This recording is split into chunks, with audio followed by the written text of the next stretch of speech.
الرحمن الرحیم۔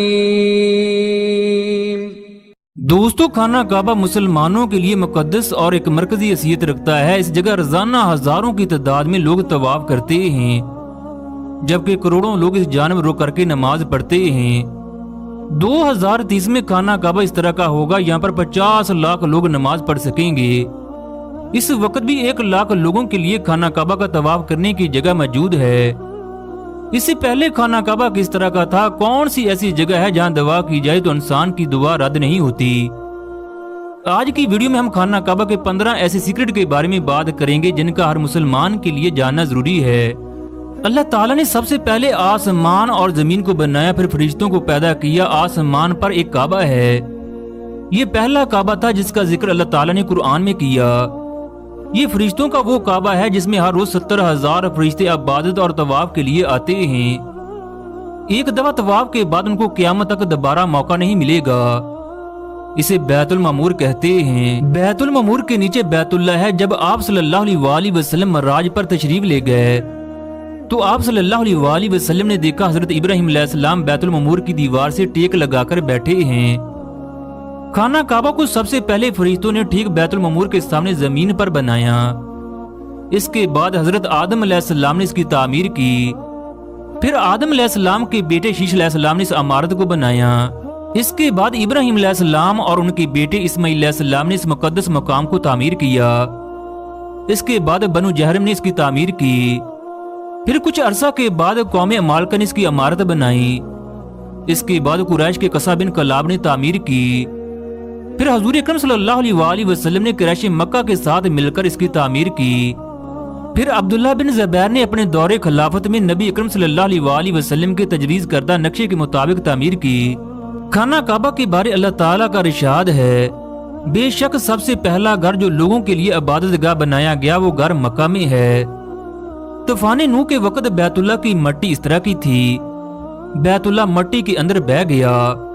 پھر اللہ کے حکم سے جبرائیل علیہ السلام حضرت ابراہیم علیہ السلام کے پاس آئے اور خانہ کعبہ کی تعمیر کا حکم سنایا۔ پھر ابراہیم علیہ السلام نے اس جگہ اتنی کھدائی کی کہ کعبہ کی بنیادیں نظر آنے لگیں۔ پھر اسی بنیادوں پر خانہ کعبہ دوبارہ تعمیر کیا گیا۔ حضرت ابراہیم علیہ السلام اور اسماعیل علیہ السلام کے دور میں کعبہ کچھ اس طرح کا تھا۔ آپ ویڈیو میں دیکھ سکتے ہو، آدم علیہ السلام کے بعد جب کعبہ تعمیر کیا گیا تو اس کی کوئی چھت نہیں تھی، جبکہ 2 دروازے تھے۔ ایک دروازے سے اندر داخل ہوتے تو دوسرے دروازے سے باہر نکلتے۔ اس وقت جو خانہ کعبہ تعمیر کیا گیا وہ مستطیل شکل کا تھا۔ جن دیواروں پر دروازے تھے وہ لمبی جبکہ دوسری دیواریں چھوٹی تھیں۔ بعد میں اس جگہ کو کیوں کم کیا گیا اس کے بارے میں بھی آگے بات کریں گے۔ بارشوں کی وجہ سے جب کعبہ کی دیواروں کو نقصان پہنچا تو قریش مکہ نے فیصلہ کیا خانہ کعبہ کی دیواروں کو دوبارہ تعمیر کیا جائے۔ سب نے یہ عہد کیا وہ کعبہ کی تعمیر صرف حلال پیسوں سے کریں گے۔ اس کا مطلب یہ تھا کہ جوئے، لوٹ مار، جسم فروشی اور سود جیسے کاموں سے کمایا ہوا پیسہ استعمال نہیں ہوگا۔ قریش اتنے مالدار ہونے کے باوجود اتنی رقم جمع کرنے میں ناکام ہوئے کہ جسے خانہ کعبہ کی تعمیر اصل سائز کے مطابق کر سکیں۔ پیسے کم ہونے کی وجہ سے خانہ کعبہ کی دیواریں چھوٹی رہیں۔ جب دیواریں 6 فٹ تک پہنچی تو انہوں نے لڑنا شروع کر دیا۔ ہر قبیلہ چاہتا تھا کہ وہ حجر اسود کو اس کی پرانی جگہ پر خود نصب کرے۔ مکہ کے تمام قبیلوں نے ایک دوسرے کے خلاف تلواریں کھینچ لیں۔ قبیلے کے نوجوانوں نے قسمیں کھائیں اگر کسی نے حجر اسود کو نصب کرنے کی کوشش کی تو وہ سب کٹ مریں گے۔ ویڈیو میں آپ دیکھ سکتے ہو، آپ صلی اللہ علیہ وسلم نے فرمایا، ایک چادر لاؤ۔ چادر کو زمین پر بچھایا گیا اور حجر اسود کو اپنے مبارک ہاتھوں سے اٹھا کر چادر کے وسط میں رکھ دیا۔ پھر سب قبیلے کے سرداروں نے چادر کو تھام کر حجر اسود کو وہاں رکھ دیا جہاں حجر اسود نصب کرنا تھا۔ پھر آپ صلی اللہ علیہ وسلم نے حجر اسود کو اٹھایا اور اسے مقررہ مقام پر رکھ دیا۔ اب ہم خانہ کعبہ کے 15 سیکرٹ پوائنٹ کی بات کریں گے۔ پہلے نمبر پر ہے حجر اسود جو کہ مقدس پتھر ہے۔ آپ صلی اللہ علیہ وسلم اس پتھر کا بوسہ لیا کرتے۔ مقام ابراہیم کے اندر وہ پتھر جس پر ابراہیم علیہ السلام کے پاؤں کے نشان ہیں اور حجر اسود یہ دونوں جنتی پتھر ہیں۔ اللہ تعالیٰ نے یہ دونوں پتھر جنت سے اتارے۔ اس پتھر کے رائٹ سائڈ پر گرین رنگ کی لائٹ ہوتی ہے جہاں سے طواف شروع اور ختم ہوتا ہے۔ حضرت عمر رضی اللہ تعالیٰ عنہ نے اس پتھر سے کہا،